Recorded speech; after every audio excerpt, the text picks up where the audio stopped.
Hello, I'm Helen Sheriff, and I just want to welcome everybody to today's roadshow. The topic today is the countdown to marketing your book. And I have with me four amazing panelists who are authors and publishers and podcasters and Facebook group leaders and marketers and branders and teachers and coaches and all kinds of wonderful things. So it's not often, I think, that you get to have this kind of expertise for free available to hear about. And so anyway, I'm very glad that you all have joined me today for this panel. And I'm super excited for those of you who are joining us and watching live, and for those of you who watch us later. Feel free to leave comments and questions as we go. I'll definitely have time at the end to approach any questions. We might do some throughout, who knows, we'll see how it goes. But and do you know that the way that we're in a program called StreamYard, and you're in Facebook watching, and Facebook, you have to give StreamYard permission to get your name from Facebook. So you'll show up on my screen as Facebook user, and I won't be able to say your name unless you give StreamYard permission. Otherwise, I'll see your name afterward because, it looks normal inside Facebook. And if you're watching this later and you leave a comment later, feel free to do that and to ask questions. And if you tag the person who you want to answer it, you'll have a better chance of them getting notified that you've asked a question later. But I see we have several people joining us. Among them are Linda and Janet. Hi, thanks for coming. And I'm going to go ahead and get started. So the first person on our panel that I would like to introduce is Lisa Montanaro. Her debut novel is coming out next spring. It's called Truth and Other Inconveniences, and it's being published by Red Adet Publishing. She also has another book already out. It's called The Ultimate Life Organizer. It's an interactive guide to a simpler, less stressful, and more organized life, which I probably need. And I first met Lisa because she also is the webinar host with WFWA. So she gets to moderate lots of discussions and things like that. And more recently, Lisa contributed to Launchpad, the countdown to marketing your book. And her chapter is on branding, which is something that she is a consultant for. And she talks to lots of authors and I think other people outside of the writing industry, I'm not sure, about branding and how to do that. And that's what she wrote about in her chapter. And we'll get to ask her a few questions about that in a few minutes. And then finally, I wanted to mention that her blog and newsletter, which is called Prosecco and Prose, you could sign up for on her website, where she has author updates and writerly musings and gives book recommendations and shares virtual bubbly, which I don't know about the virtual part, Lisa. I think it loses something digitally. Just a little. Cheers. Anyway, so I wanted to go ahead and start talking about branding because I think that is sort of your go-to topic and what you talked about in the book. And I think I wanted to start with what exactly is branding. I think before I got into this space, I thought it was like your logo. And then why should authors care about it? Great question. So I think let me actually start with the why first, and then we can talk about the why. Okay. The why is that as an author, you are a brand. And I know people resist that, but you are a walking, talking, showing up brand. And so a lot of times people start with marketing and promotions, but they actually don't know what their personal brand is, what their writing brand is. And they go either and just focus on the book brand, or they just sort of wing it. The really empowering thing about this is it's intentional and it's introspective and it's really wonderfully deep. And so when you think of a brand as holistic, it's not your logo, it's not your website. Those are what's called your brand strands. And so those are the touch points in the way you touch the world with your brand. But your brand is first, who are you uniquely? And what do you write about? And thematically, is there any through line through your writing, regardless of what you're writing? So some of us write nonfiction and fiction, and we still maybe have a through line, regardless of genre, for example. And then in terms of book brand, that would be the platform for each book. So I'd say that the brand is probably a lot bigger, and I want you to all repeat after me: branding before marketing. Branding before marketing. So you have to go, so you want to go to the heart first before you start reaching out and sharing your brand with the world. I think another misconception about branding is that a lot of people wait until their book is out, or they scurry around. And I would say when to brand is now. Whoever you are watching this, this is the time to brand if you haven't done it yet. And if you have done it, it's a good time to do a brand audit and take a look at what your branding has been in the past and develop it for the future. So the when is now, because it doesn't matter what stage you're in. I also think in terms of where we are in publishing today, regardless of whether you're traditionally published, small press, hybrid press, or indie self-published, you will have to brand yourself, and you most likely will have to do much of your marketing today. And so I do think it's important for every author to consider a brand. In terms of going back to the what, just a few little tips on that. Look at your brand strands, and they are the way that you touch the world. So visual, auditory, online, offline, and print. And so if you can go through all of those, how do I show up in the writing community, in the reader community, in terms of my visual brand? And that's the one that people focus on in terms of what colors do I use, and what's my slogan look like, and all that jazz. But think about also auditory. You'll be doing a lot of podcast interviews. This is auditory. Some of you may be listening to this as you cook, and you're hearing my voice, and you're getting an idea of my brand based on that. And then, of course, online is how you show up on social media, your website, YouTube, etc. Offline, all those wonderful bookstores and libraries and launch events. And then print are your books and your personal essays that you use to promote those books. So that's a good way to look at the what, looking at those brand strands. Yeah. Okay. So, like, just as a example, how would you describe your brand? That's a great question. So I like to write about, in the past, I wrote nonfiction, and people would call it personal development. But I always found that no matter what I was writing, whether it was as an attorney or as a productivity consultant, that what I write was to empower people to be their authentic selves. No matter what it was, it could be productivity, but it's your authentic version of productivity. And that has come through in my fiction writing, because my debut novel deals with issues of identity, through family secrets. So it's very similar, where it still is examining and deconstructing how this secret affects a family and how they could be their authentic selves and live with this secret. So again, even though it seems like there's no through line, there is. Yeah. Got it. Well, since you brought it up, your debut novel is coming out, and one of the things that I think new authors are sometimes unsure about is when to start marketing. And sometimes people will be like, "Oh, you should do this a year ahead, or 3 months ahead, or whatever," and then they're like, "Yeah, but what would I do?" And so, can you maybe share with us, as an experienced marketer, how you were kind of seeing the next few months in the time before your book comes out? Yes, thank you. And I think it's a great question, as you said, because a lot of times people think it's too early, or they just don't know what to share. I'll be honest, I've been writing this book for 6 years, and I've been laying the foundation and branding for 6 years.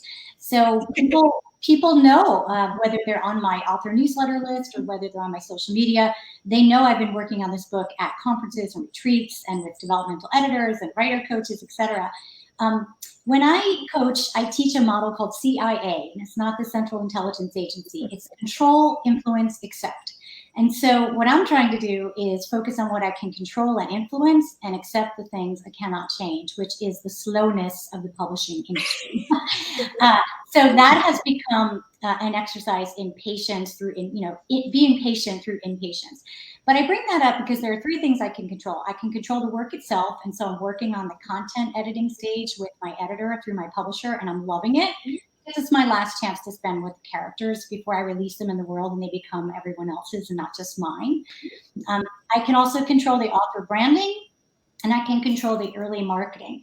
So one of the most important things I'm doing is trying to clear the decks, because I do run, thankfully, a successful but booked up business. I'm trying to look ahead at next year and clear my schedule somewhat, so that I have the time to focus on this debut. I'm updating my writer website. I have had a writer website for years. People will say, well, I can't have a writer website if I'm pre-published. Yes, you can. You can have a writer website if you're pre-published. Try saying that 5 times fast. I'm sending out my author newsletter to keep people updated on my journey. And I'm staying engaged in the writer community and in the reader community by being a good literary citizen and by giving boosts to other writers, reading and reviewing their books and showing up at their launch events. I'm gathering my street team. So who would like to help me shepherd this book into the world? And what does that look like? What does that support look like? I'm lining up interviews, which I'm very excited about, both podcasts and nonprofit organizations that would like to have me come speak and talk about some of the themes in the book. And I am visiting local bookstores and libraries to introduce myself and let them know the debut novel's coming, and hopefully they'll carry it. So basically, I'm doing all the things I can control right now and trying to have fun with it. Yeah. That sounds amazing.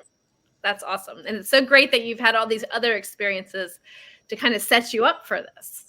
Yes. Yeah, it is interesting when you look at life and you think things are unrelated, and then you start to realize that the tentacles of your past lives in a good way affect your current and your future life. So my background as an actress, my background as a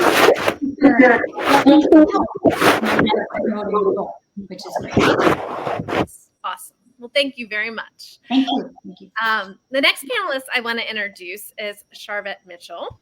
And Charvette Mitchell runs Mitchell Productions, which is a small business that enables her to help small businesses generate more revenue by focusing on their marketing, their visibility, and their branding.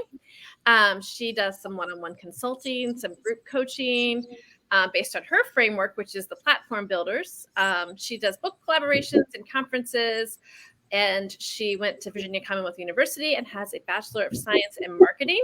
I met Charvette through James River Writers by reputation, and then I had the pleasure of chatting with her on her internet talk radio show, the Charvette Mitchell Radio Show, which is on 6 streaming platforms, and Charvette has also been on CBS 6 and featured in Huffington Post and AARP.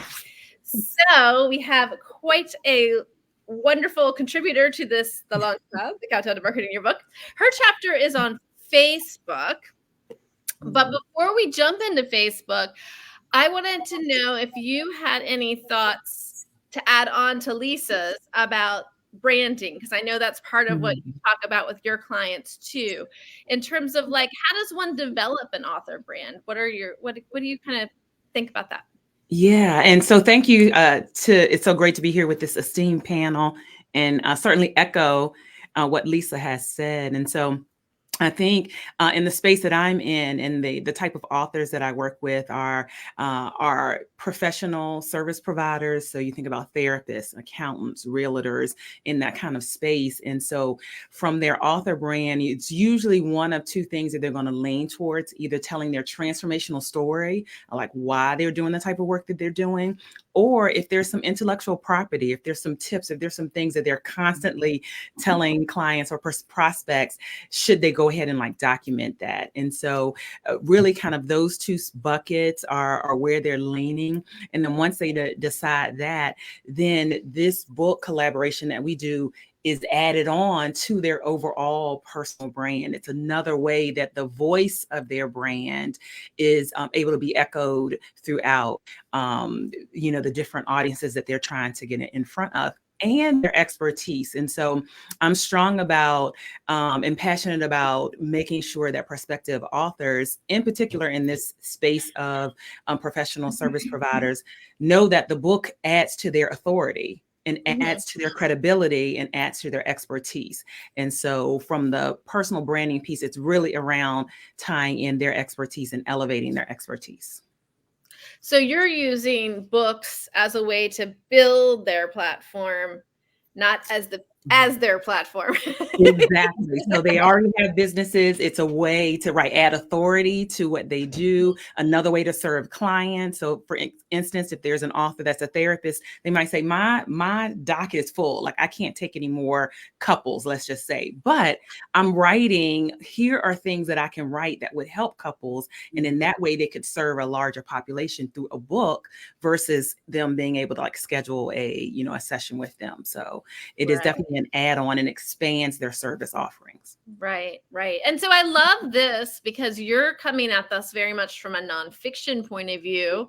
Yeah. And while there are certainly a lot of commonalities in how you market a book, nonfiction is a little different than fiction. And Lisa's had that experience as well with the two. So that's interesting. Okay, good. Thank you. Yeah, you're welcome. And then you wrote our fantastic chapter on Facebook. Can you share just a couple of your favorite ways to use Facebook to market your books? Absolutely. So Facebook, what I love is that most people, even before they even think about putting pen to paper, have a Facebook account. It is low-hanging fruit from a standpoint of getting word out. You're already connected to people who know you and like you and love you, at least on the personal page. Mm-hmm. And so it's one of the easiest entry points to start building that personal brand and letting people know that you're writing and you're in kind of this, taking them along this journey of your writing process. So that's one thing that I really love about Facebook is that usually it's one of the easier entry points. And you already have a little bit of a fan base, even if it's just people that are going to refer readers to you. And so with Facebook, what you want to be thinking about is with readers, they do want to feel like they can connect with an author. They want to look up an author. They want to kind of peer into their life. And so whether that is leveraging your personal page and or having an author page, which is something that you can do. So leveraging the Facebook business page and setting up an author page, that would be for your author persona or for your book. Some people will do that. We'll have a page dedicated, a Facebook business page that's dedicated to one particular book. And so that is something that you can leverage within Facebook. Also, exactly what we're doing today, video. And so I know right now, hear me out, authors, hear me out, because a lot of times authors are like, wait, nobody said anything about video. Wait, I am a behind the scenes. I am a writer. I do not want to be in front of the scenes. But as Lisa said, you are a brand.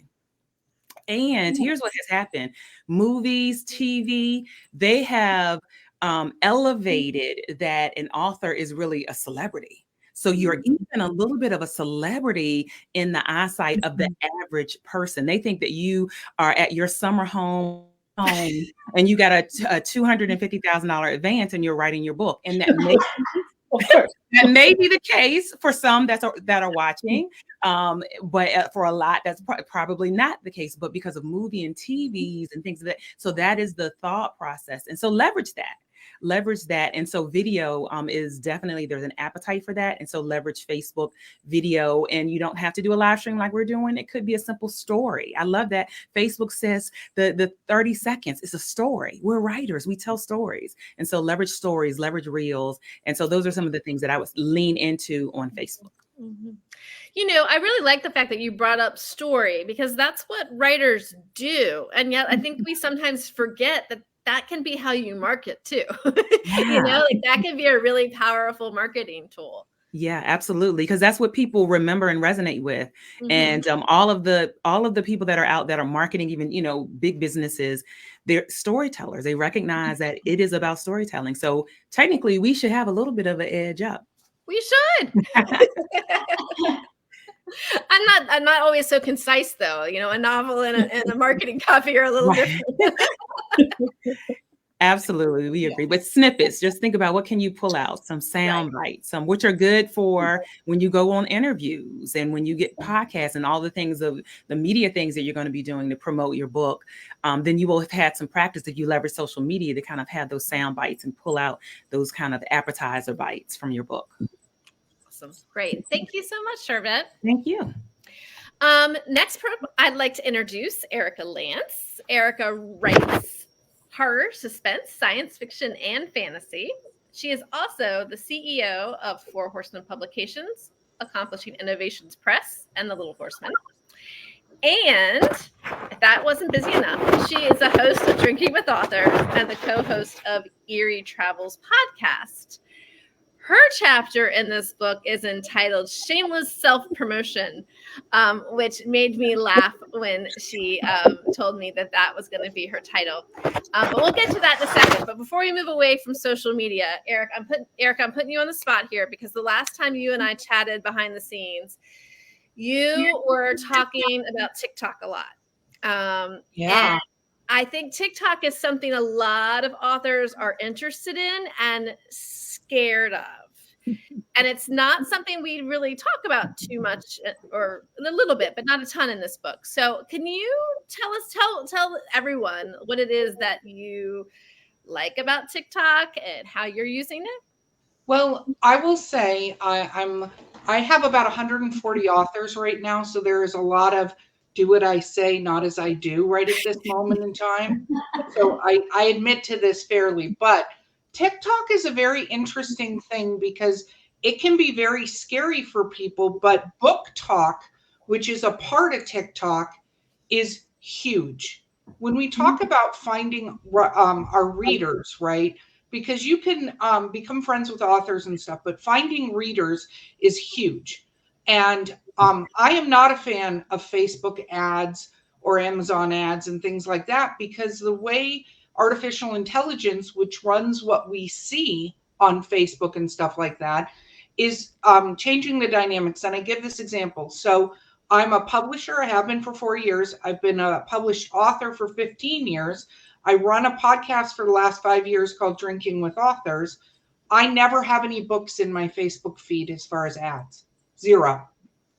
And it's not because I did a setting or something, but I do the Eerie Travels podcast and we talk about cryptids. And man, if I look up Bigfoot pajamas, I have 50 million ads for Bigfoot pajamas in my Facebook feed, like every Bigfoot pajama you could imagine, but I don't see book ads. So I always want authors to look at how can they get the most bang for their buck, and both Lisa and Chevette gave great examples of this, because you can do a ton without spending any money. You're spending your time doing it. So the thing about TikTok, going back to that, is this: it's very short videos and it's sharing with the world who you are as a celebrity. So one of the things I say about shameless self-promotion, and the number one thing I think authors forget, is you're a celebrity. The moment you publish a book, even legally, by the way, you're a celebrity. I mean, different rules apply to you when people say things about you. It is not the same as a private citizen. The moment you put a book out there, you're a celebrity. You better start acting like that. So when you go on TikTok, people want to get to know you and find funny things about you. And TikTok doesn't want you to go, buy my book, buy my book, buy my book. As a matter of fact, it's the complete opposite of that. So they want to find something they can relate to you. And it can be you talking about other books. We talk about this a lot, is sharing people who are of similar genre to you, because those are your readers, right? There's exact algorithms and there are peak times to do videos and stuff, but it's really not that difficult. And what I recommend is, as an author, create your TikTok account that matches all your other social media. Please don't have 10 different social medias with 10 different things on it. I'm sure everyone on this will agree. Like, if you're on something, you should go, you can find me at author Erika Lance, right? Not, you can find me on Facebook at author Lance 1234, and on TikTok at, little puppies, blah, blah. Don't do that. But make it and start looking up other authors, start searching those things and seeing what they're doing. Because a lot of it has to do with just minor little reactions. It could be you in a bookstore picking up a book and then talking about it again later, but it's little teeny snippets of videos. You don't have to plan this elaborate. You're not doing those makeup routines where people turn into amazing makeup things. That's not what they want from an author. Yeah, but find a gimmick. That's what they want. Something that you do, or that whether, are you into dogs? Do you like ballet things? Do you go walking in the woods? Do you go hiking? Do you like wine? I like wine particularly, but it's like things that people can relate to. And then you do little videos about that, talking about stuff, but in your bio, you link your books, and then you talk about finding your books places or being at a signing. You don't go buy my book, you talk about it, or you do those little things where you talk about the tropes of your book, right? Or find other videos where people are talking, and you'll never know what will hit.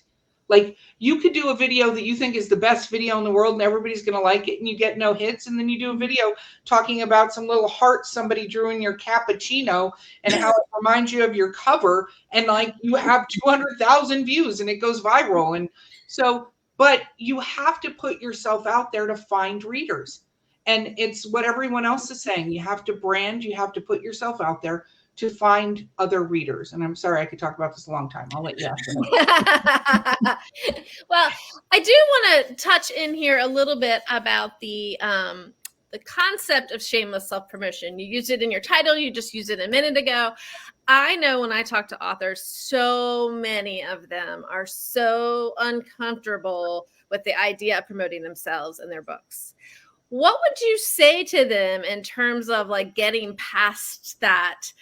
It's so embarrassing and so uncomfortable. I don't want to ask anyone to do anything.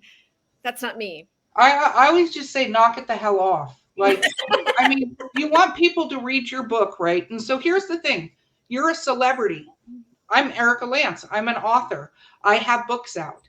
Now there's Erika Lance, my personal stuff, and I have many other things and things like that.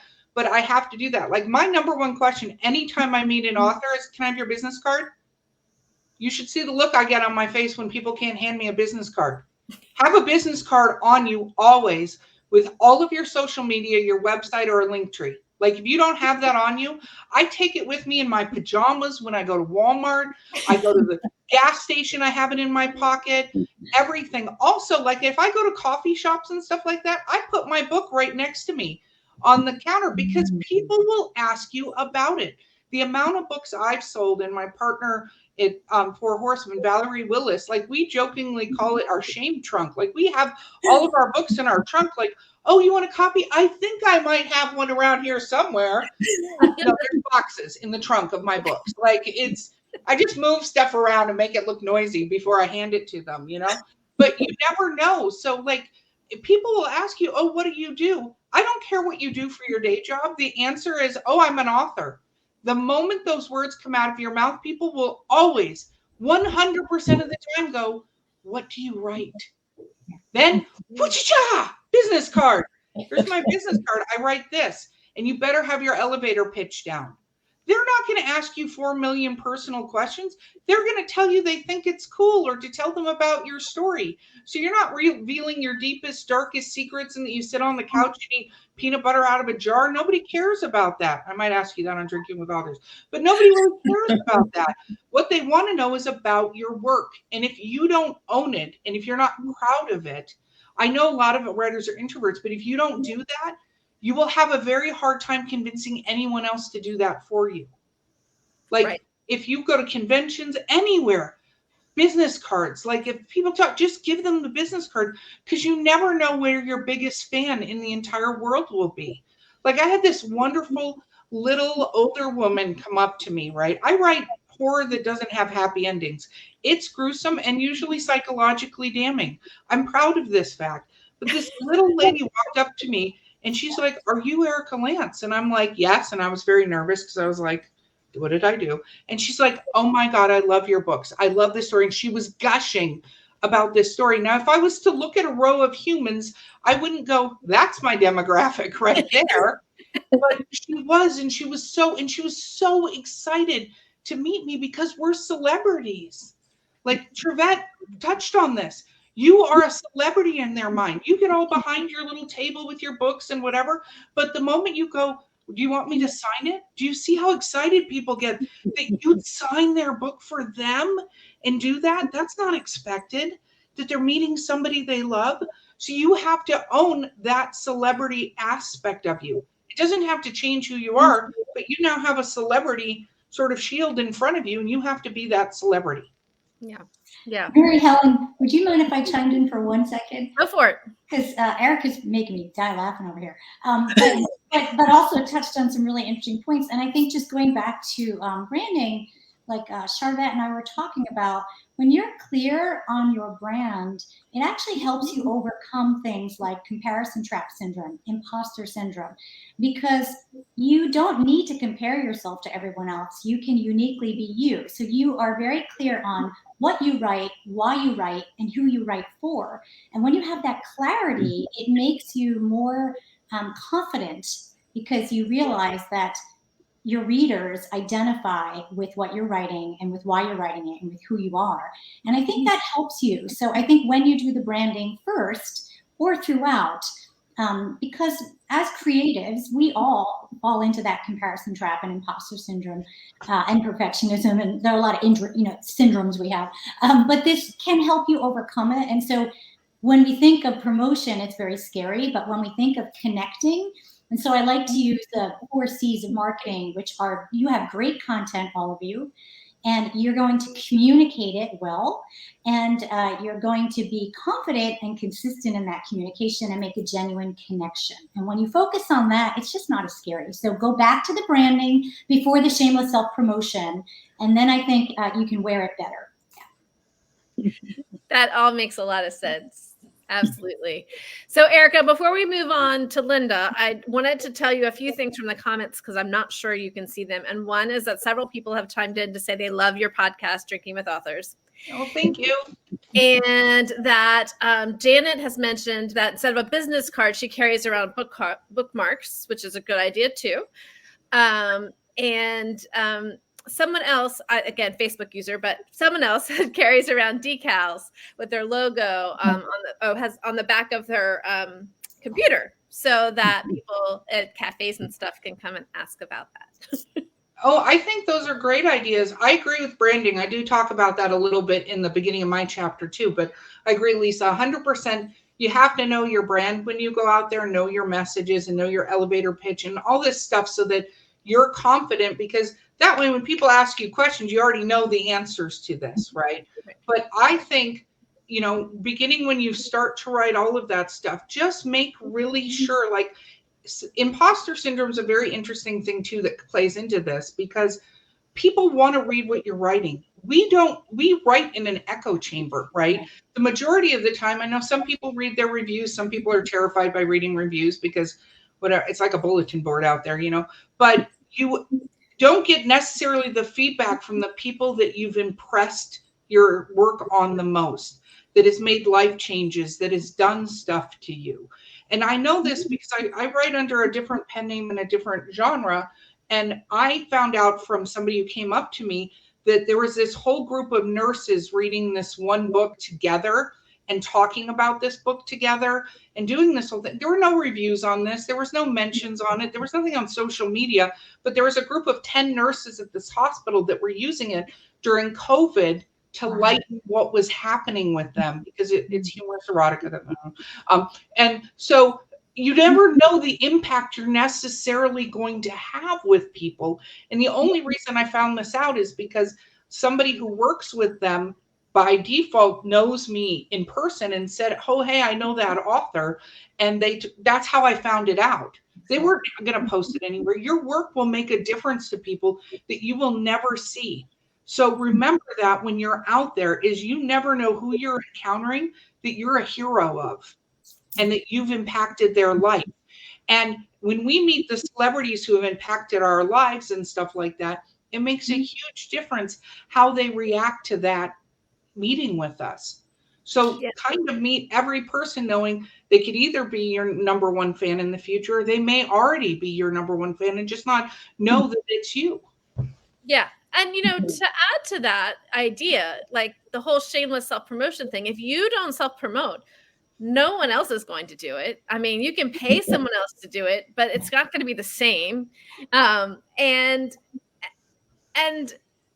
those people that you talked about helping aren't ever going to know about that book for that book to have that power over them. So you're helping people to find your work who need your work.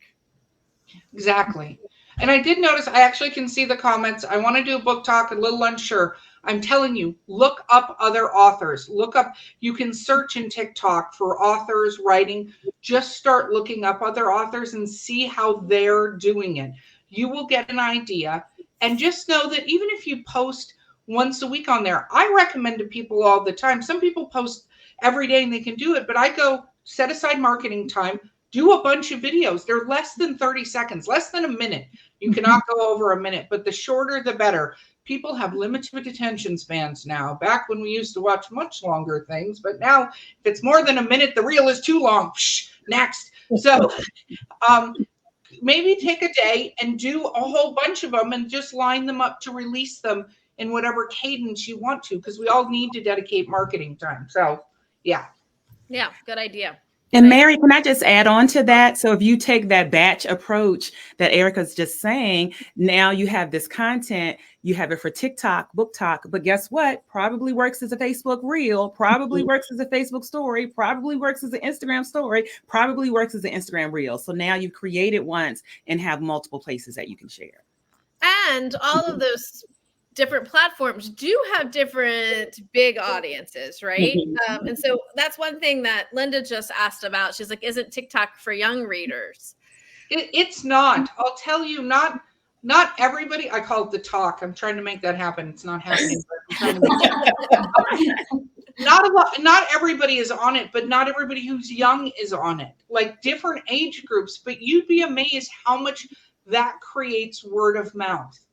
Like just being on there and talking about it creates somebody going, oh my gosh, mom, oh my gosh, dad, oh my gosh, Uncle Fred, somebody brought up this book, or that would be perfect. Because the first thing we do with good books, besides going, what's the next one from the author? And I have a whole entire spiel I can go down about that. But the next thing they do is go, oh my gosh, Lisa would love this. Lisa, I just read this book and blah, blah, blah, blah. Here's a picture of the cover. Like that's how we do it. Word of mouth. Author platform and word of mouth are 65% of how you're going to sell your books. Like that's from BookScan. That is a known, like the last 6 years. That's not author platform, word of mouth. And word of mouth is people seeing it and wanting to do it and then talking about it or sharing it or whatever. That's how it works. So you never know. You might have a book that you think your target audience is 40 somethings or something like that. You'd be amazed how many 40-somethings are on TikTok and how many of them have children, relatives, parents, whatever, that are on there and go, oh my gosh, my mom would love this book. And then they get the book. You know, so never underestimate the audience. You will put yourself in a trap thinking that you know the audience if it's not costing you money to do it, and it's not. It's costing you time. To the point of the other people on this panel, we will share that everywhere in the world. We'll have content for days. And I want to say this because I've seen a couple notes on this. The world doesn't care what you look like. We are not in that place anymore. Seriously, I sat here, I'm wearing pajama pants and stuff like that. Nobody cares. I don't have makeup on, whatever. If you want to do that, great. But be your true, authentic self. And don't worry about what people think of you, because the content is not a beauty contest. The content is looking about what you're sharing. And if you look at a lot of the people that are influencers and TikTok creators, yeah, there's the like, oh, sun-kissed face people. But these aren't your audience. These are people looking for makeup tips and fashion advice. People who do book talk and stuff, there are all kinds of different people. People know authors are not necessarily fashion models. Some are, but not a lot of them. So do not worry about your looks. This is not a beauty contest at all. Darn it. So, Linda. Let me introduce you to my friend Linda. Linda is an award-winning author. She has 3 historical novels. She has presented internationally at conferences on topics like promotion loves company and marketing versus publicity and author marketing collectives. She has an MFA in creative writing and is a founding member of Paper Lantern Writers, which is a marketing collective for authors of historical fiction. So Linda, thank you so much for coming today. Thanks for having me, Mary. So my first question is, have you struggled with this whole self-promotion thing? And do you have any tips that might help some of these people get over it? Well, it's kind of funny because when I first read Erika's chapter title, Shameless Self-Promotion, I'm like, oh, she's going to tell us how that's bad. How you don't want to promote too much. And then I read it and went, oh, okay, I can do that. And it's funny because you're always talking about having brands before you become an author. And I really didn't. I remember going to a Historical Novel Society Northern California meeting before my first book came out, my first historical fiction book came out. And everybody's talking about, branding, author platform. And I'm like, I just like to write books. I really wasn't confident enough in myself to express what I like, any kind of theme or any kind of, anything. But now I very proudly say I write heritage fiction, which is historical fiction about my ancestors. Mm-hmm. And everybody's like, oh, I get that. That's great. That should be an Amazon category. Yes, it should. And then it would be number one. Well, and then also the whole issue of celebrity, when Erika said that, I was like, oh, I get that, because for two things. The first time I remember feeling like a celebrity was right after my first book came out, and I did an interview with like the local neighborhood paper. And in my coffee shop, somebody said, aren't you that author? And I went, yes, I am. I was like, oh my gosh, I feel like 3 people probably read that article, but it felt great. And then more recently, I just got back from the Historical Novel Society conference, and several people came up to me and said, oh, I follow you on Instagram. Hello, I've arrived. So yeah, it really, you're talking about making an impact on people that you don't even realize that you are, and that is so very true. So it is much more empowering to get over that whole like, oh, I can't say that I'm an author, I can't, I'm not worthy of being a celebrity or whatever. So that it's very, very true what everybody has said about taking confidence, being confident in your brand, and confident in who you are, and confident in your celebrity. Yeah. Okay, so your chapter in shameless self-promotion, Erika. Am I doing okay? Yes, you are. Yes. Okay. And Launchpad, the Countdown to Market Your Book, is about book clubs. And this is something that a lot of my clients are actively seeking, are book clubs. And I think everyone I know who's gone as a guest author to a book club loves it. It's just very enriching. But it's kind of hard to find them. So what tips do you have for authors in terms of that? Well, that's true. I started with my local book club, the one I belong to, right? And initially I was embarrassed to go from the whole, I'm reading a book everybody else is reading, to here, read my book. But once you get over that, as I said, it's really great. And they've read all 3 of my historical fiction books, so they love all 3 of them. They've written reviews for me on all 3 of them, and they've told their friends. So because of the people in that book club, I have branched out and gone to several other book clubs, and gone to like a church group that one of them belonged to. They wanted me to present at the church group. I have not only talked about my book, but talked about some of the other things. Like I have a presentation I do on finding women's voices in historical fiction and fictionalizing family. So I was able to do some of those talks because of presenting at a book club. So that is really very important. Start local. Start with the one thing I still have to do myself is my most recent book came out. It's set in Minnesota. And so I have to go to Minnesota now and look at Minnesota libraries to look for local book clubs in Minnesota. And that's the beauty of Zoom. Can really, I've presented at book clubs everywhere from Hawaii to Philadelphia. So it's really lovely to be able to get on and talk to people about your book, because that once you're there, everybody in that book club is going to go and tell their friends, oh, I met this author. And it talk about feeding your confidence. Everybody says, oh, it's so wonderful that you came. Oh, it's so wonderful that you wrote this book. And I tell you, a book club will never have you unless they like your book. I think if they read your book and they didn't like you, it would be like, oh, okay, well, never mind. We can't have you come, because I'm not going to have you come and sit there and complain about your book. So it really is a very personal, validating experience, as well as an opportunity to really get some strong supporters out there. Right. Several of my street team people, Lisa was talking about getting a street team together. Several of my street team came from book club people who attended book clubs that I was at. So it sounds like, Linda, you're using your personal contacts, but then also contacting libraries. Yes, libraries. And then once you've done that, there are lots of places online. You can literally go in and say, how do I get to a book club? How does an author get on a book club? And you come up with all kinds of sites. And in the chapter, I've listed several sites that you can look at to find book clubs that maybe you have no connection to, just, book club ABC in the middle of somewhere you've never been. And they really appreciate you reaching out. And in the chapter, I give tips on how to reach out and how to make it kind of a unique experience for the book club. The one that I did in Philadelphia, it was actually a library in Philadelphia that approached me, and I said, okay, well, we'll make this special. And I sent them a book, an autographed copy of a book, one of my other books that they hadn't read, to give away as a prize and things like that. And they were just thrilled to death. I also sent them autographed book plates so that they could all put an autographed copy in their book. So that was something that they really appreciated too. It made them feel special. Yeah, that's awesome. That's awesome. And this isn't about your chapter, but can you tell them a little bit about Paper Lantern Writers and what a marketing collective is? Mm-hmm. Okay, well, it all started when I was putting out my first, historical fiction book during the pandemic. And okay, how in God's name am I going to get this word out to people when I can't go out and tell people that I published a book? And so a bunch of us, make a long story short, 5 or 6 of us got together and said, okay, we all write historical fiction. Let's all market each other's books.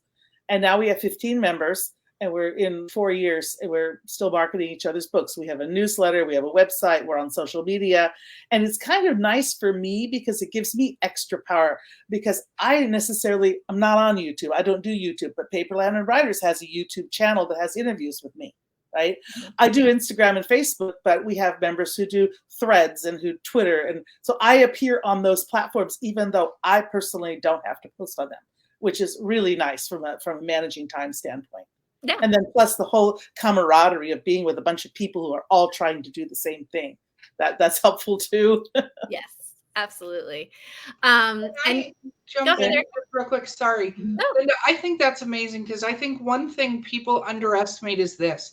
No matter how fast of an author you are, and I know some very fast authors, you will never feed your readers enough. They are going to read faster than you can ever write. I don't care if you're writing in your self-publishing, which is amazing.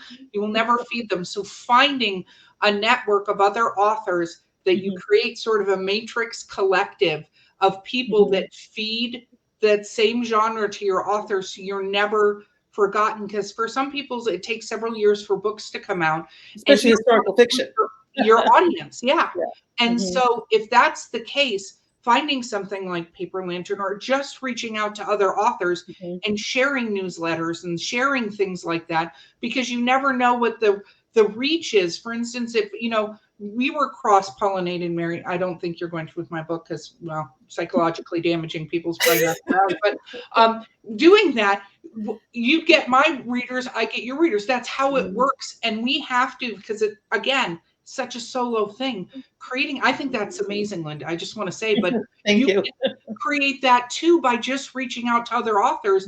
And 99.9% of authors are helpful. You might run into that one that is less than pleasant, but that's fine, Chuck. Next, find the other ones that are not. Sorry, I had to jump in because I think that's really Well, I appreciate that, because we really do make an effort to help each other. We also have a Facebook group that reaches out to readers, that is specifically for readers of historical fiction. It's called Shine with Paper Lantern Writers, so that you could interact with us. We're all on there. Other historical fiction people that are not in our group are there. We just host the group. So whether you read or write historical fiction, you can find there. And it's another thing, especially as a genre writer, not everybody who reads historical fiction reads only historical fiction. Not everybody who reads romance reads only romance. So your horror fans could very well enjoy my historical fiction books. So it's something that authors sometimes forget. It's like, oh, that's a historical fiction group. They're not going to enjoy my whatever, and that's not necessarily true. Got to remember that. Agreed. I think we've been hitting most of the questions as they've been kind of coming up. I did want to mention, can I mention newsletters? Because somebody said this. Yeah. Newsletters is one of the things in this universe that is not affected by AI of any kind. So no matter what the platform does, no matter who the platform presents you to, newsletters are never affected. And 20 to 25% of your newsletter following will buy your next book. statistically. So if you have 1,000 newsletter followers, that means 200 to 250 are going to buy your next book. Having a newsletter is one of the most vital things you can have on top of all of this. And you don't have to post all the time. As a matter of fact, I think people who post a ridiculous amount can lose followers. You can just do a once a month update, a little bit about what you're writing, a little bit about what you're reading, and a little surface about your life, whether you have dogs or Prosecco or whatever. Again, you don't have to go, here's a picture of my house on this street, but you could go, went for a beautiful walk, and here's a picture of a beautiful tree in a nondescript area where nobody can see where you live. Stalkers are a real thing. And talk about it. But newsletters are like, I talk about that in my chapter. I'm sure everybody else. Get your newsletter set up, like website, newsletter, and have that newsletter be on the business cards, on the brand, everything you do. Subscribe to my newsletter, because you get them, you keep them.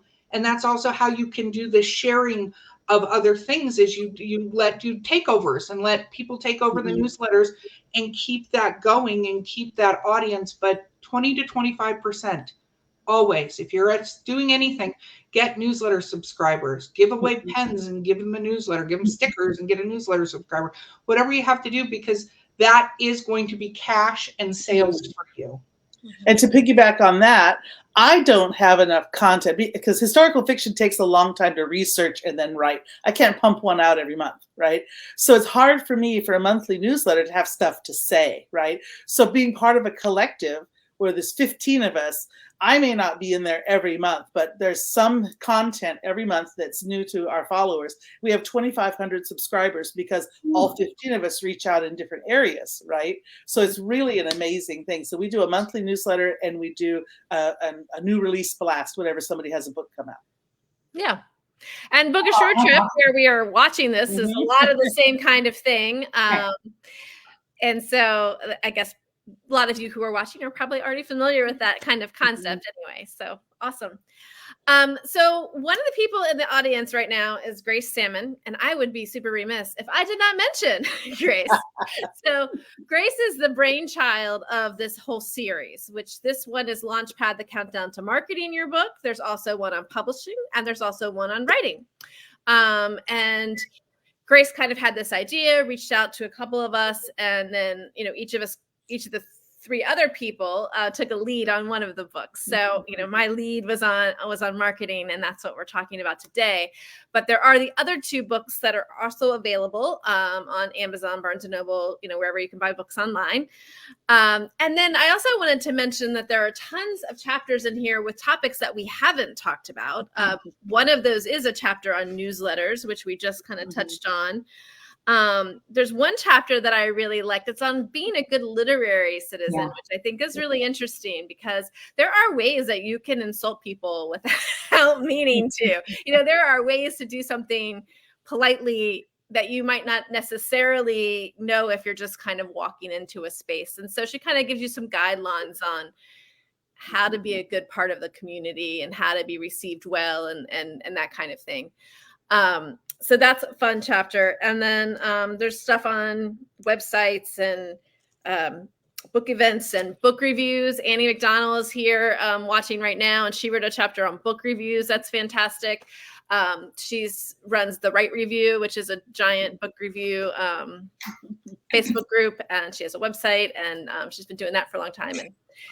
And so anyway, we have lots of great experts. I mean, it's just so amazing, that you all were willing to come and write these chapters, that other people wrote them, and a real gift to the writing community. So I thank you so much for your time today and for your time writing these chapters. They are amazing. You all are amazing. I am honored to be with you, and thank you. You're welcome. Before you run off, you should be able to self-promote yourself for a second. So tell everybody where they can find you after this, if they want to learn more about something you talked about today or whatever. Charvette? Hey, everybody. Again, such a good time spent here with you all. CharvetteMitchell.com, right on the screen. CharvetteMitchell.com will take you to my main website, and I am Charvette at Charvette pretty much everywhere you can find me, but CharvetteMitchell.com. If you can't remember that, just Google Charvette. There aren't too many short bets out there. Is that what you're saying? Right. Got it. All right, Lisa. So again, it's on the screen, LisaMontanarowrites.com, or if you know how to spell it, proseccoandprose.com will get you directly to the newsletter. And yes, I'd love to connect with all of you. And just like Erika said, I'm Lisa Montanaro on every social media platform. So you can find me everywhere. And I look forward to connecting with many of you. Thanks for having me, Mary. Oh, thanks for coming. And Lisa, can you tell everybody, the name of your debut book and when it's coming out? Yes. So I don't have a pub date yet. And that, like I mentioned earlier, we're practicing patience. The working title is still Truth and Other Inconveniences. I am hoping we keep it, but I also know there are a lot of wonderful experts on the publishing side that may be doing some focus groups about coming up with a new title. So for now, I'm sticking with that until someone tells me otherwise. Yeah. But it is coming out in 2024. I'm hoping for the summer, but we shall see. So if they were to go to your website, they could follow your newsletter and they could get the date when it comes out. Correct. Yeah. And somebody asked a question, like, if we were going to do one marketing thing first, what would it be? And tagging on to what Erika said, you own the real estate of your domain name and you own the real estate of your website. So I would park that first before someone else snags it. So the first thing I would say is to do a website, even if you don't have it up yet, and then get something basic up there. Because if all of the social media went away tomorrow, if they kept fighting over which social media, you'd still have your website. So yes, if you go to my website and subscribe to my newsletter or my blog, or even just follow me on social media, I promise you, I will be bringing people along on the debut novel journey. So I'm very excited to announce the date and the cover and all that stuff. You only get that with one debut. So yeah. Awesome. Linda, you have a book coming out next week with Paper Land and Writers. So Yes. Tell us that, and then tell us where to find you. Okay, well, you can find us all at paperlandandwriters.com or in the Facebook group. Our anthology comes out November 1st. It's called Beneath the Midwinter Moon. It's 11 historical fiction stories, all centered around a midwinter or winter holiday, not all the same holiday. So it spans centuries and continents. It's actually quite interesting. Lots of stuff going on. You can find me at Ulleseit.com or all over social media as Ulleseit. Awesome. Thank you so much. And Erika. Okay, I got a bit. So as an author, you can find me at erikalance.com. And Four Horsemen, the number 4 Horsemen Publications.com is the main publishing site. You could also, if you just Google Drinking with Authors, you will find that podcast. I've got over 400 episodes talking to various authors. They give a ton on their journeys. And that I think can be useful advice for writers out there for all different things. And then EerieTravels.com is my latest venture where we talk about the paranormal, weird, folklore, cryptids, all that fun stuff.